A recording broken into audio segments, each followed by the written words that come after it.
Driving fast enough to get pinged by a camera is one way to get around town fast, but if you'd like to do it the safe and right way, it's slow and painful.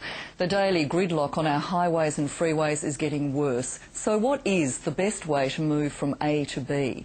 To find out, the RAC has put commuters to the test, pitting bikes, cars and public transport. I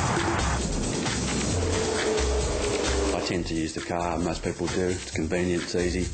But when you hop on the freeway and you drive into a gridlock, you start looking at alternatives. We're trying to find out, are there options available to Perth people to get around to do the things that they need to do? It's the daily grind for tens of thousands of Perth commuters every day, gridlocked in traffic, squeezed onto public transport, or even running the gauntlet on a bike. People like Chris Holliday. About 15 kilometres, the trip into West Perth from Karrinyup.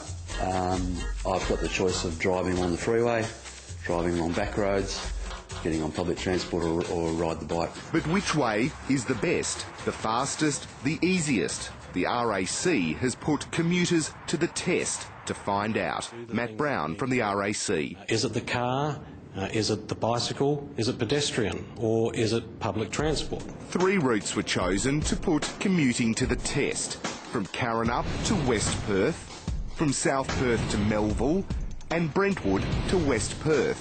Each participant needed to try driving, cycling and taking public transport to work and rate their preferences based on time, cost and convenience. We'll follow Chris, who lives in Karrinyup, to see how he rates his journeys.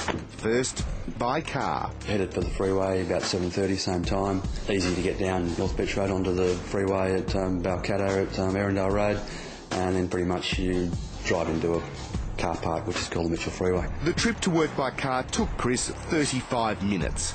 Let's compare that to the journey by public transport. Yeah, I left about 7:30, bus came along 7:35.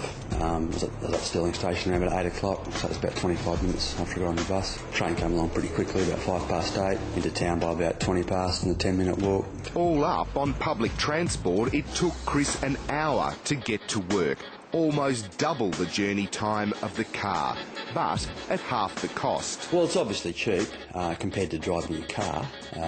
When you drive your car, you've got not only the fuel cost, you've got the wear and tear, you've also got to pay the big one, which is car parking. That's expensive in the city. Finally, it's on your bike for Chris. He's already a keen cyclist, but he's never put it to the test like this. The cycleway from here is going straight down North Beach Road, and you can pick up the cycleway that runs down the freeway, down the Mitchell Freeway, fairly easily. The biggest issue once you're on the cycleway is the fact that it meanders all over the place. The bike ride to work ended up taking 40 minutes, just 5 minutes behind the car, and virtually no cost. Overall, I'd rate it easily the best from this distance. In fact, overall, the participants rated the bike journey at number 1, the car rated second, and public transport fared worst of all. It does take a lot of time transferring between modes of transport, so that was a big negative for it, and just the time it takes, and the general experience of on the train being crowded during peak hour wasn't that good. But riding a bike might rate the best, but there's still some big drawbacks about jumping on your bike. It requires you to have an idea that you can have a place to shower and change at work. It needs to have an idea that you can carry capacity on your bike with your belongings that you're going to take, or have put them there before the week starts. Wayne Evans from Cycle Mania says he's not surprised bikes top the list, but says Perth's still got a way to go. The pathing systems are getting better and the facilities are getting better, but we still need to be, in my opinion, a lot more improved. But that takes time and money, and of course the voting public need to sort of voice their opinion to the government to come up with the money to do this. The City of Perth is in the midst of planning to make our city more cycle-friendly.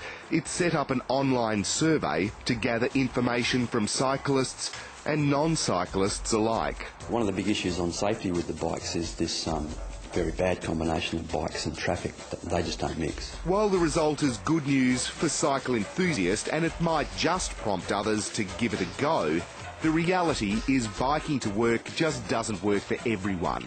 The RAC says the poor results for driving and public transport should be a wake-up call. We are the fastest growing city in Australia.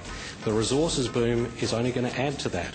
If we don't make those investments now, we're going to wake up in 10 years' time and it's all going to be too late. Graham Butler with that report. There's more information on Perth's transport trials in the latest RAC Horizon magazine.